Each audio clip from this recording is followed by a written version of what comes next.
Selamat pagi semuanya, salam jumpa dengan Arif Tutorial Channel.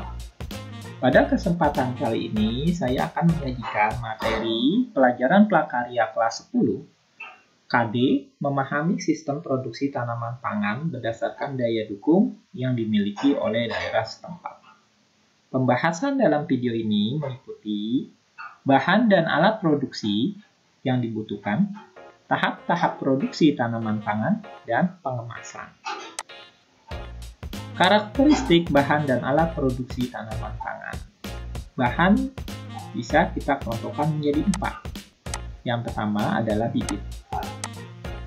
Bibit yang perlu kita perhatikan adalah bibit yang kita gunakan harus kualitas tinggi dari varietas yang unggul, sehat, bebas dari hama penyakit atau OPT, organisme pengganggu tanaman, seperti bibit padi bebas dari bibit-bibit rumput.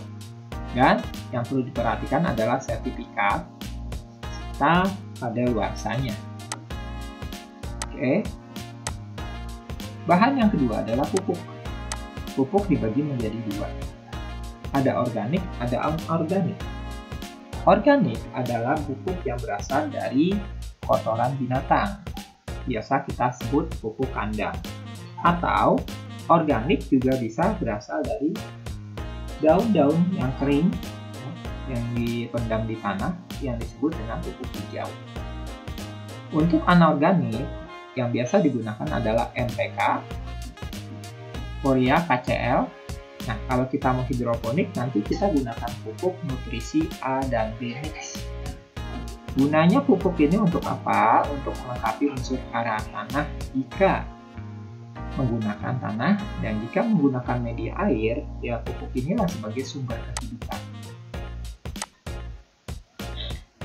Bahan yang ketiga, kita membutuhkan media tanam. Media tanam ada beberapa macam. Ya. Ada kompos, ada sabuk, ada arang sekam. Ya, itu yang organik. Arang sekam adalah hasil pembakaran tidak sempurna dari sekam padi yang berwarna hitam. Kompos, kalau kompos ini tanah yang bercampur dengan bekas bakaran-bakaran sampah. Ciri kompos yang baik, dia berwarna coklat. Contoh gambar ini, gambar kompos. Berstruktur gembur dan berbau daun lapuk.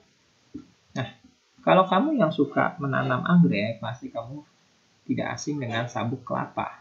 Sabuk kelapa biasa digunakan untuk menanam tanaman bunga-bunga. Itu yang organik. Media tanam sekarang ada yang anorganik. Ya, mungkin kamu pernah melihat gel.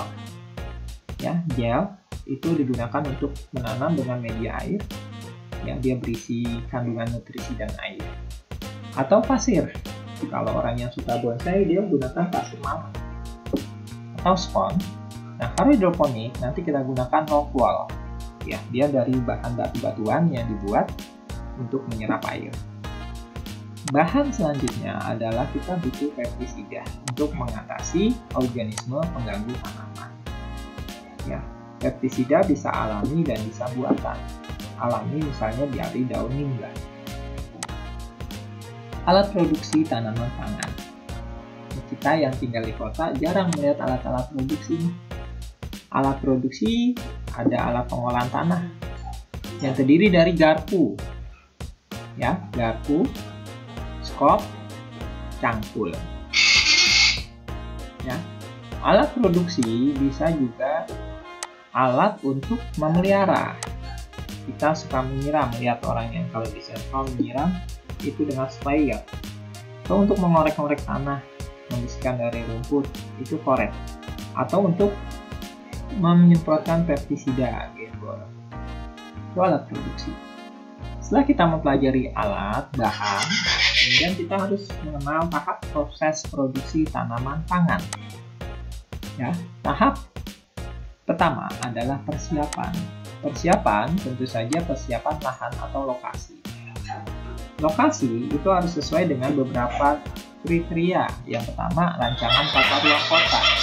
Yang kedua, sumber air. Dekat nggak dengan kali kalau dia pakai tanah irigasi atau drainase. Ya, yang perlu diperhatikan juga polusi. Kalau mau nanam sayur mayur di daerah yang industri, otomatis kering, polusi udara. Nah, sayurnya juga nanti nggak akan bagus. Oke, penyiapan lahan bertujuan memelihara struktur tanah, kegemburan dan kesuburan tanah. Berkaitan dengan untuk memelihara lahan digunakan sistem rotasi. Ya, rotasi itu bulan ini panen ini nanam jagung, habis jagung tanam sayur mayur, diganti. Ya. Yang ketiga, untuk menyuburkan tanah dapat dilakukan dengan dibajak cangkul atau traktor. Kemudian bibit.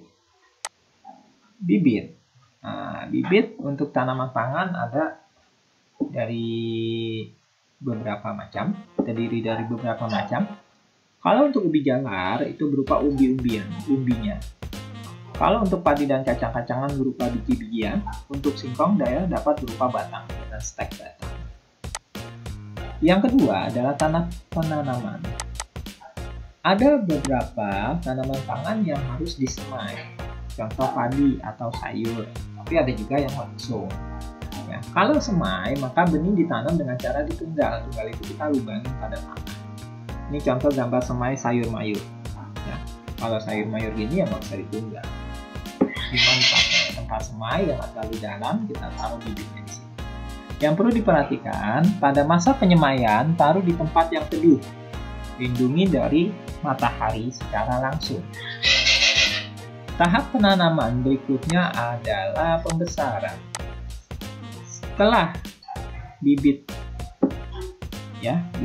ini sudah bertambah, kemudian kita pindahkan atau sudah mulai tumbuh tunas, kita pindahkan dengan memperhatikan jarak antar tanaman. Nah, kita perlu perhatikan agar tidak kekeringan. Pada masa-masa awal ini jangan sampai kekeringan atau malah kebanjiran. Nah, dan dalam masa penanaman itu kita harus lakukan pencatatan untuk mengetahui jadwal pemeliharaan. Oke, tahap selanjutnya adalah pemupukan. Pemupukan buat apa sih? Fungsi dari pupuk ini adalah memberikan nutrisi yang cukup bagi perkembangan tanaman. Ya, standar pemupukan bagaimana? Harus tepat waktu, tepat dosis. Jadi jangan berlebihan dan tepat aplikasi. Aplikasi apa?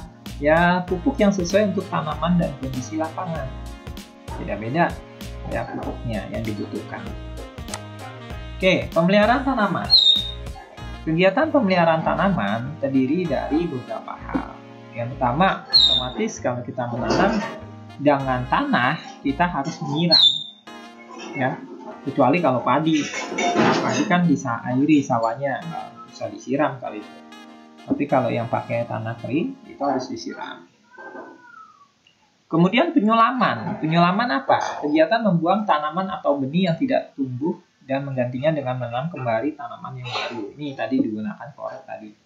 Pembumbunan bertujuan untuk menutup pangkal batang dengan tanah. Ditutup pangkal batangnya dengan tanah biar akarnya kuat. Standar pemeliharaan tanaman. Tanaman harus dipelihara sesuai dengan jenis tanamannya supaya dapat tumbuh dan berproduksi maksimal.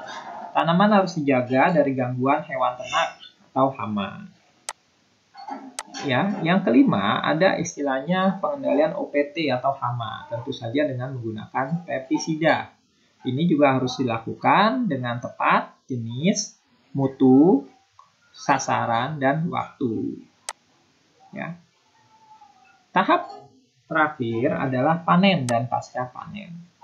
Pemanenan harus dilakukan pada umur dan waktu yang tepat, sesuai dengan standar.